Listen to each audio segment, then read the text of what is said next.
¿De quién? De otras proteínas como CK3 beta o FOXO. Estas de acá, ¿qué hacen? En general, favorecen la degradación de las proteínas. Entonces, si una persona deja de hacer ejercicio y tiene una mala nutrición, va a favorecer que AKT ya no inhiba ellas y se va a ver una mayor degradación que síntesis de proteína. La masa muscular empieza a disminuir. En cambio, si hay un ejercicio contenido sostenido, mTOR va a ser el que va a preponderar y va a favorecer la síntesis de proteínas, por lo tanto, mayor masa muscular. Entonces, esta vía también está implicada en la hipertrofia de la masa muscular. Profesor, Sí. ¿y qué pasa cuando se inyectan anabólicos? No se puede en la ruta de los anabólicos. No se puede en la ruta de los anabólicos, pero supongo que tendrá algo que ver con cualquiera de estas acá. Sería interesante. La voy a revisar. Yo supongo que tiene que ver con la activación, por ejemplo, ¿no? De repente encontramos que los anabólicos actúan sobre él, activándolo siempre. Ahora, no, vamos a hacer la prueba. Voy a buscar información. Está muy interesante su pregunta, voy a buscar información. Bien, a ver. En respuesta a factores de crecimiento. Factores de crecimiento también tiene un receptor. ¿Qué es un receptor tirosina quinasa? Si tiene propia actividad quinasa enzimática. A ver. Cuando hablamos de factores de crecimiento es obvio cuál va a ser su función final, cuál es el mensaje que tiene que dar: crecer, proliferar. Entonces, ¿cuál es una cosa que se requiere? Glucosa. ¿Ya? Entonces, miren ustedes acá, PI3K se activa mediante el factor de crecimiento que actúa sobre AKT, que a su vez actúa sobre mTOR. mTOR, ¿a quién va a favorecer? Vamos a seguir. Miren, por ejemplo, va a actuar sobre, en realidad sobre la enzima, que es una glucosa 6-fosfato quinasa. De repente ustedes no lo vieron, no sé si lo vieron con el profesor Over, con la vía de transporte de glucosa. Entonces, ¿qué sucede? Eso para que entiendan esta parte de acá como un ejemplo, ¿ya? ¿Tienen bonita? Entonces, ¿qué sucede cuando la glucosa entra? A ver, si la glucosa entra, ¿puede salir? ¿Sí o no? Entonces la célula, si puede salir, la célula tiene que tener un mecanismo para retenerla. Si no la retiene, sale y no tiene chiste, ¿verdad? Entonces, tenemos aquí la membrana. Acá tenemos el canal GLUT1. Los GLUT son transportadores de azúcares. La glucosa es la principal.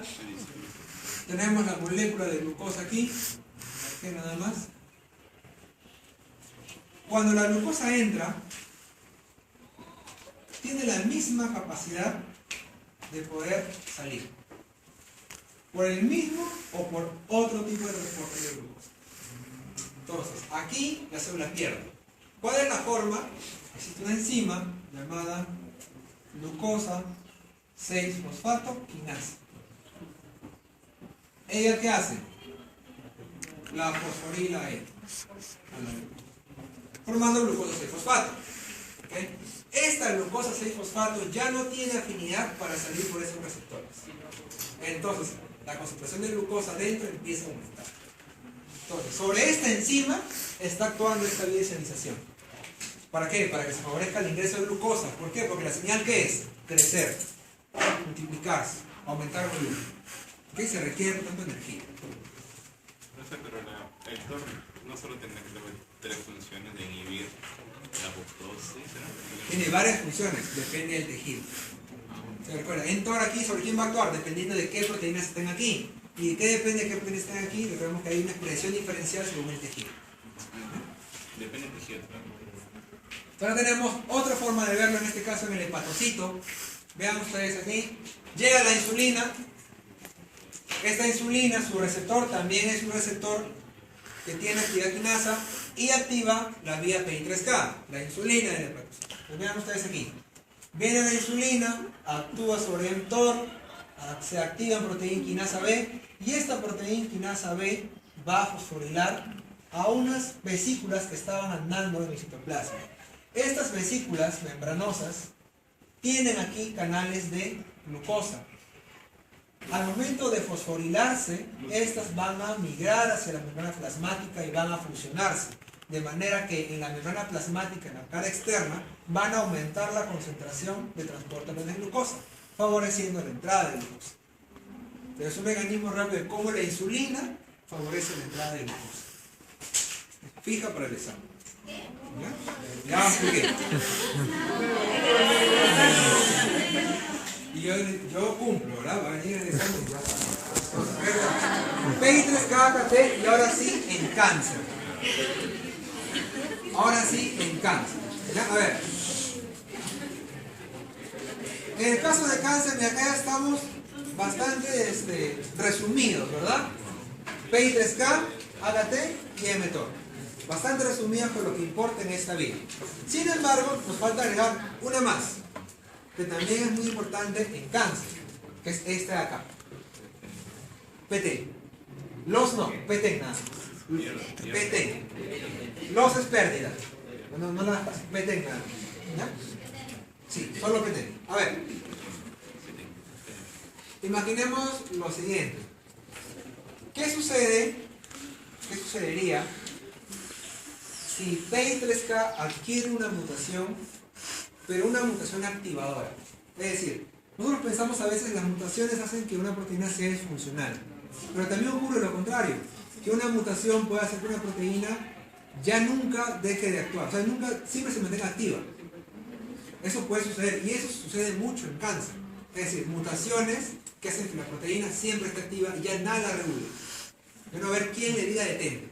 Entonces, esos tipos de mutaciones van a actuar, por ejemplo, sobre PI3K. Si este siempre está activa, ¿cuál es la consecuencia?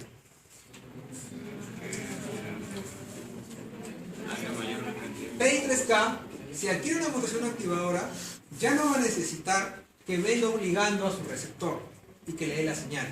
Ya no le interesan las señales de afuera, porque él siempre va a estar activo. La señal al final siempre va a ser proliferación celular, supervivencia celular, etc. ¿Sí? Entonces, si este adquiere una mutación activadora, o él, puede llevar a una tumoración. Pero vamos al otro lado, vamos a PT, que está en rojo. Este PT es un controlador, es al revés. Lo que hace él es inhibir la activación de PI3K. Entonces, PI3K activa varias proteínas, ¿vieron? Y a lo que va a hacer PT es inhibir esta vía. ¿Qué pasa? ¿Qué pasaría si PT adquiere una mutación activadora? ¿Genera cáncer? ¿Sí o no? Sí. ¿Quién dice si levanta la mano? ¿Por qué? Porque de ahí se multiplicaría descontroladamente. Vamos por partes. Cuando ustedes vean esta forma, quiere decir inhibir. ¿Ya? Entonces, cuando él está activo, inhibe. Si él siempre está activo, se inhibe la vía y nunca se va a dar todo esto de marca de proliferación y supervivencia. ¿Okay? Entonces, para que una mutación en PT genere cáncer, ¿qué tipo de mutación tendría que ser? Una inhibición. Por eso acá dice los, pérdida. Solo cuando se pierde la función del PT, ya no hay quien regule la vía, pero siempre se mantiene activo también. Entonces son formas distintas de ver la función o la consecuencia de una mutación. Vayamos a un caso concreto, cáncer de mama. En cáncer de mama existen, en realidad en cáncer de mama existen varias vías. ¿Okay? Una que es muy interesante porque ya tiene una terapia dirigida para personas que tienen ese tipo de mutaciones, es una mutación llamada amplificación de HER2. ¿Les hablé antes de esto? Aquí sí, los demás no, ¿verdad? A ver, este receptor denominado ER2, ¿okay? Este receptor denominado ER2, lo que hace es, también está asociado a la vía PI3K. ¿Okay? PI3K se activa AKT y mTOR, y aquí está PT que debe inhibir esta vía. Todo lo que hemos conocido. ¿Qué sucede en cáncer de mama? Hasta un 20% de casos de cáncer de mama, por si acaso esto no es BRCA, no vayan a confundirse, eso significa breast cancer, cáncer de mama. Ya no es que es BRCA, por si acaso. Hasta un 20% de cáncer de mama, sufre una mutación en el ER2. ¿Qué quiere decir ER2? Pero ¿qué quiere decir esa mutación? Es una amplificación. ¿Qué quiere decir amplificación? Quiere decir lo siguiente. Aunque se lo voy a mostrar ahorita, lo voy a poner acá. Nosotros somos haploides, diploides, triploides, tetraploides y diploides. Entonces, si yo tengo un cromosoma aquí y uno aquí, y yo tengo un gen aquí, A, aquí, debo tener el gen. ¿Qué gen debe tener al frente? El A. Dos cuerpos. ¿Qué significa amplificación génica?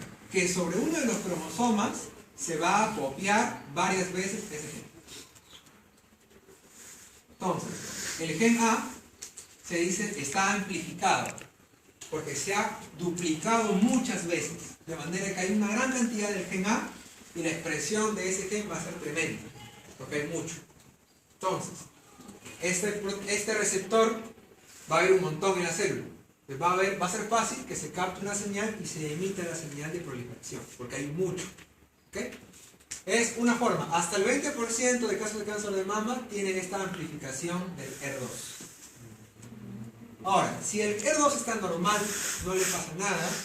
Hasta un 25% tiene mutación en la subunidad P110, que es la que le hablaba, del PI3K.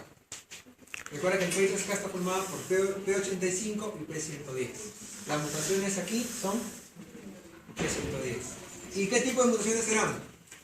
¿Activadoras o de pérdida de función? Activadoras, ¿no? Luego tenemos PTEN, pérdida de la función de PTEN, hasta el 20% también.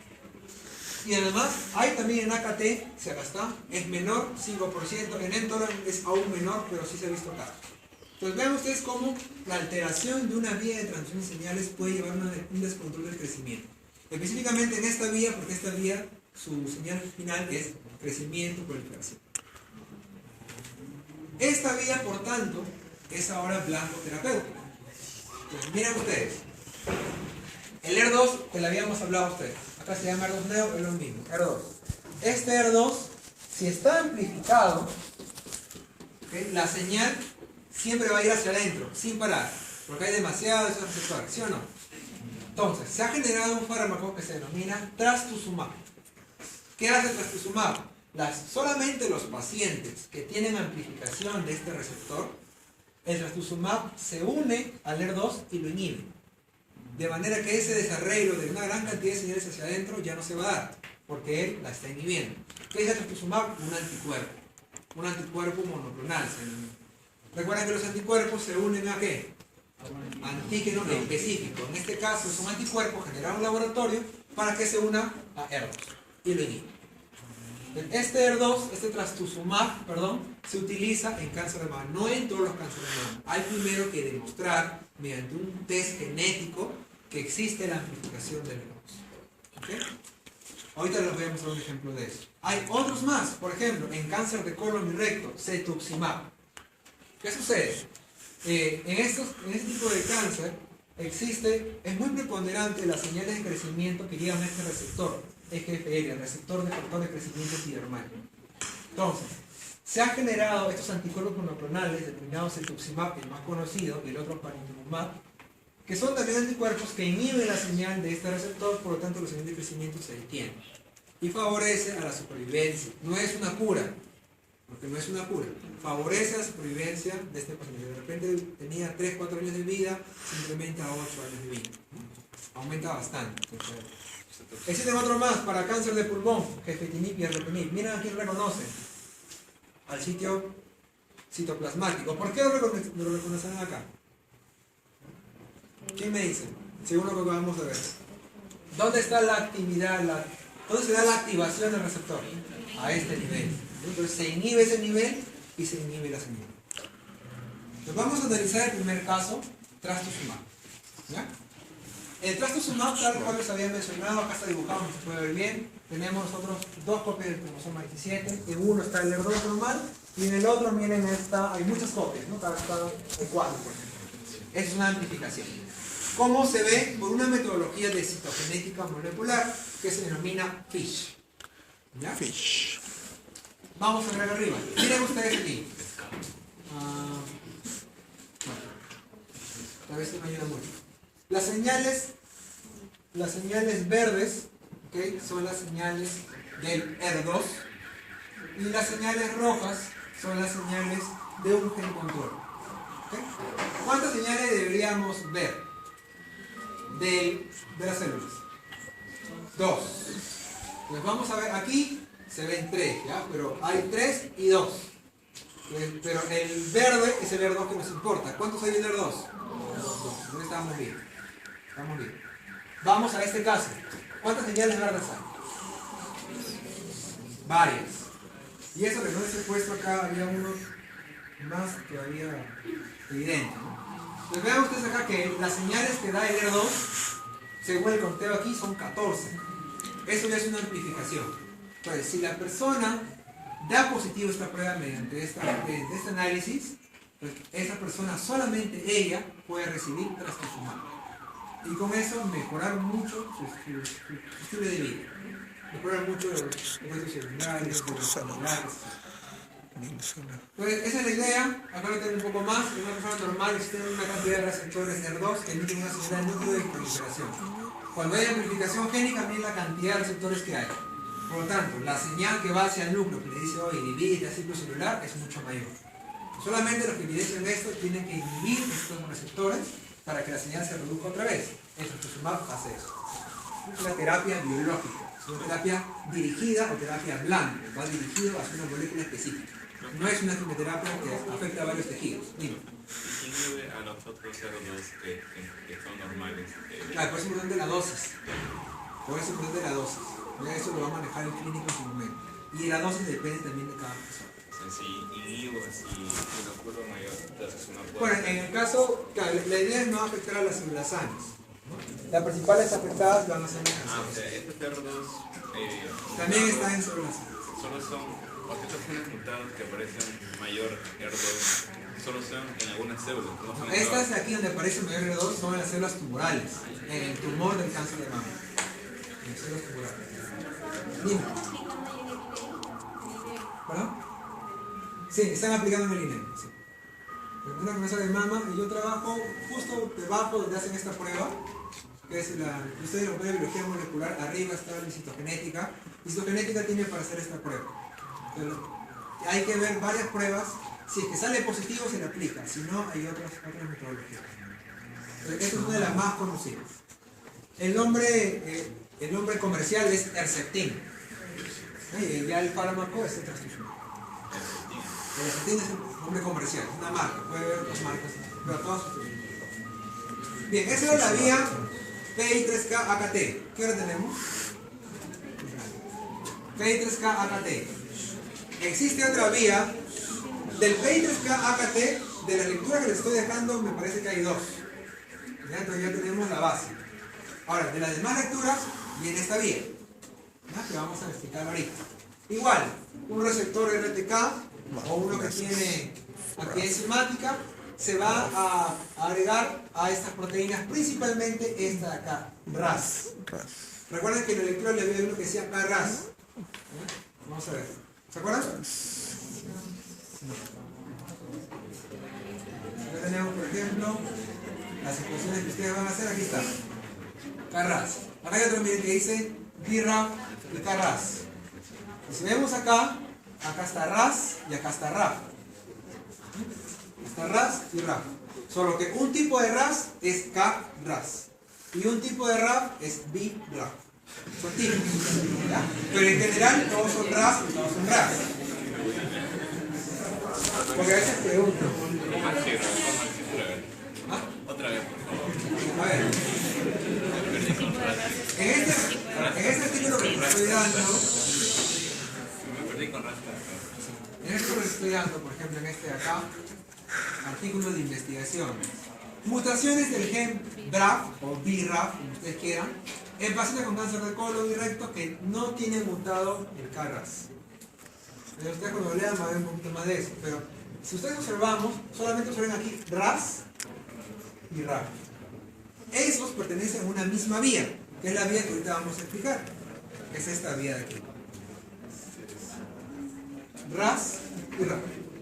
Entonces, en ciertos tipos de cáncer, como cáncer de colon principalmente, las que se desregulan son estas dos. Entonces estas dos se desregulan, adquieren una mutación que siempre la mantiene activa y la señal siempre es proliferación también. Igual que PI3K. Entonces tenemos aquí esta vía, se denomina la vía del RAS o también la vía de las MAP quinasas, como está ahí. ¿Ya? MAP quinasas. Entonces, vamos acá. Llega la señal, que puede ser factores de crecimiento principalmente factores de crecimiento. Mediante algunas proteínas, que no nos interesa ahorita, se activa el RAS, que está anclado a membrana. Ojo, van a encontrar que el RAS es un tipo de proteína G. ¿Ya? Pero no les vaya a confundir eso un poco. El RAS es un tipo de proteína G. ¿Podríamos decir entonces de que este receptor es asociado a proteína G? No. ¿Por qué? Porque no está asociado. Hay otras proteínas antes que llegue a la proteína G. ¿Ya? En el caso de receptores asociados a proteína G, la proteína G está acá, pegada al dominio citoplasmático. En este caso no es así. ¿Ya? Entonces, llega la señal al RAS, ven cuál proteína G tiene GTP. Esta de acá se activa y activa al RAF. ¿Okay? Esta a su vez activa mediante fosforilación aún. El RAF se denomina también MAP3K. ¿Okay? Esta a su vez actúa sobre la MAP2K y MAPK. Por eso se denomina MAP quinasa, porque todas las K de quinasas, todas son quinasas. ¿Ya? Sí, estas son las proteínas, son quinasas, y de estas MAP3K hay varios tipos. La más conocida es la RAF. Igual, de esta, varios tipos, la más conocida es el MEP, y de esta, varios tipos, la más conocida es el RK. Pero en general, entonces, son MAP3K, 2K y K. ¿Ya? MAP quinasas. ¿Por qué el mapa? El mapa, el mapa. No me acuerdo. ¿Qué viene más? No me acuerdo. Es que yo solo lo Eso es bien sencillo. proteína. Me parece que es... Lo vemos ahorita. Ustedes respiran un poco.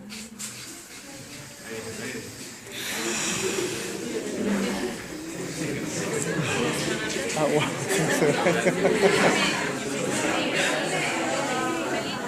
Dime.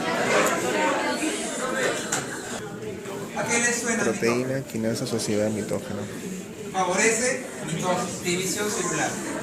Es una vía asociada a proliferación celular. ¿Ya? Proteína asociada a proteína. Proteína quinasa asociada a mitógeno. Aunque está en inglés es Sociedad, mitógeno. Nos faltan solamente 6 diapositivas. Terminamos. ¿Ya? Entonces, tenemos esta vía de macroquinasas. ¿6 de cuántas? 40. A ver, esta es la vía resumida. Tenemos el receptor que llega ligando, a su vez se activa mediante otras proteínas. El RAS, que es un tipo de proteína G, cuando está inactivo tiene GDP, cuando se activa tiene GTP. Esta a su vez activa a RAF. RAF ya es citoplasmática, RAF ya está anclada a membrana. ¿Okay? Y esta RAF activada va a actuar sobre otras, como son esta de acá, la MAP3K, ¿no? MEG es la MAP2K y esta es la MAPK, que aquí era el RK. La señal final de ella, una vez que está activada, se trasloca al núcleo. Y en el núcleo va a actuar como, ¿qué? Como factor de transcripción, favoreciendo la expresión y modulación de transcripción de otras proteínas. ¿Proteínas asociadas a qué? A ciclo celular. Proteínas asociadas a ciclo celular. Entonces, mediante esta vía si se activa, la MAPK finalmente va a favorecer que se generen proteínas que favorecen el ciclo celular. Por ejemplo, ¿quiénes? Para que se dé ciclo celular, polimerasa, por ejemplo. Más polimerasa, hay que generar más polimerasa, porque se requiere. ¿Qué más? Helicados, etc. Son proteínas asociadas al ciclo celular. ¿Ya? Entonces, mediante esa vía se activa esa expresión de sulfatos. Cetuximab, cáncer de colon. ¿Se acuerdan que hablamos de cetuximab ya? Que es parte de la vía. Entonces, miren ustedes acá, el cetuximab se utiliza en cáncer de colon metastásico, no en cualquier tipo de cáncer de colon, ¿okay? Solamente en el que tiene metástasis. Y lo que se hace para reducir justamente ese favorecimiento de migraciones neoplásicas es inhibir este receptor. Este receptor, por si acaso, no está mutado. Es decir, el cetuximab, que es un anticuerpo, se dirige a este receptor no porque esté mutado, sino porque este es el que emite la vía para que supervivencia y proliferación. Entonces, por eso se inhibe este receptor. ¿Cuál es la idea? La idea es la siguiente: yo inhibo este receptor. ¿Qué va a pasar? ¿La señal llega a RAS? No. ¿La señal llega a PI3K? Tampoco. Por lo tanto, no va a haber ni supervivencia ni proliferación. La masa tumoral empieza a disminuir. Por eso el cetuximab se utiliza, cáncer de colon. Pero hay una salvedad. ¿Ok? Hay una salvedad. ¿Cuál? La siguiente. A veces, estas personas que tienen cáncer de colon también tienen KRAS mutado. Entonces, si regresamos a esto, agregamos cetuximab al paciente. Inhibe el receptor de factor de crecimiento epidermal o EGFR. Muy bien, lo inhibo. ¿La señal llega a PI3K? No, tampoco KRAS. Pero ¿qué sucede? Este KRAS está mutado. Este KRAS está mutado y una mutación que lo activa, ¿qué va a pasar? La señal siempre se va a dar. No le interesa lo que haga el receptor. Entonces, si yo le quiero dar al paciente cetuximab porque tiene cáncer de colon metastásico, ¿qué debería hacerle primero? Antes de darle primero. Hacer una prueba genética que demuestre que el KRAS no está mutado. Solamente las personas que pasan por la prueba genética en la cual el KRAS no está mutado, se le da tratamiento con cetuximab. Y eso también lo hacemos en Perú, también se hace en el INEG. En la prueba genética para RAS lo hacemos nosotros donde yo trabajo.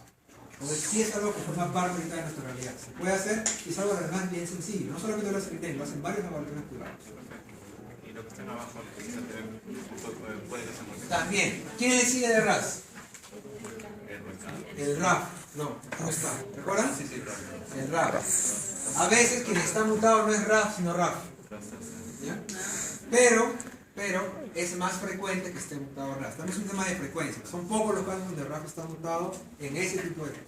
¿Ya? Y ahí se podría tener indicado. Sí, claro. Hay un anticuerpo monoclonal que va dirigido a RAF. Entonces, eso es lo que les tenía aquí, ¿no? Si le doy el anticuerpo anti-EGFR, si es que el KRAS está wild type, está nativo, o sea, funciona normal, entonces él solamente se va a activar ¿cuándo? Cuando EGFR le dé la señal. Pero si le doy tratamiento, nunca va a llegar la señal a él, por lo tanto no llega señal al núcleo, no se da ninguna de estas tres cosas. Ni metástasis, ni angiogénesis, ni nada de esas cosas. Está asociado a cáncer. Pero si el paciente tiene la mutación de RAS, ya no le puedo dar tratamiento. Porque así le dé no va a responder. ¿Por qué? Porque el RAS siempre va a emitir su señal independientemente de lo que pase con el receptor. Fija por el examen.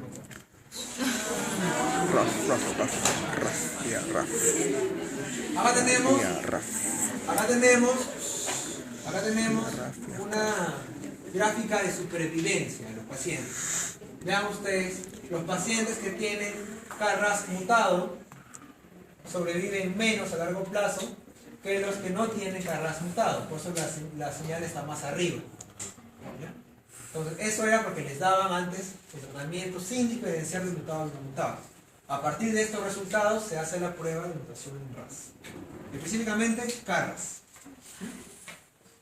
Finalmente, receptores que no tienen actividad enzimática, que no están asociados a proteínas G, pero que sí están asociados a enzimas. ¿Ya? Por ejemplo, la vía clásica, y la única que vamos a tocar el día de hoy, es la vía JAK-STAT, que es bien sencilla.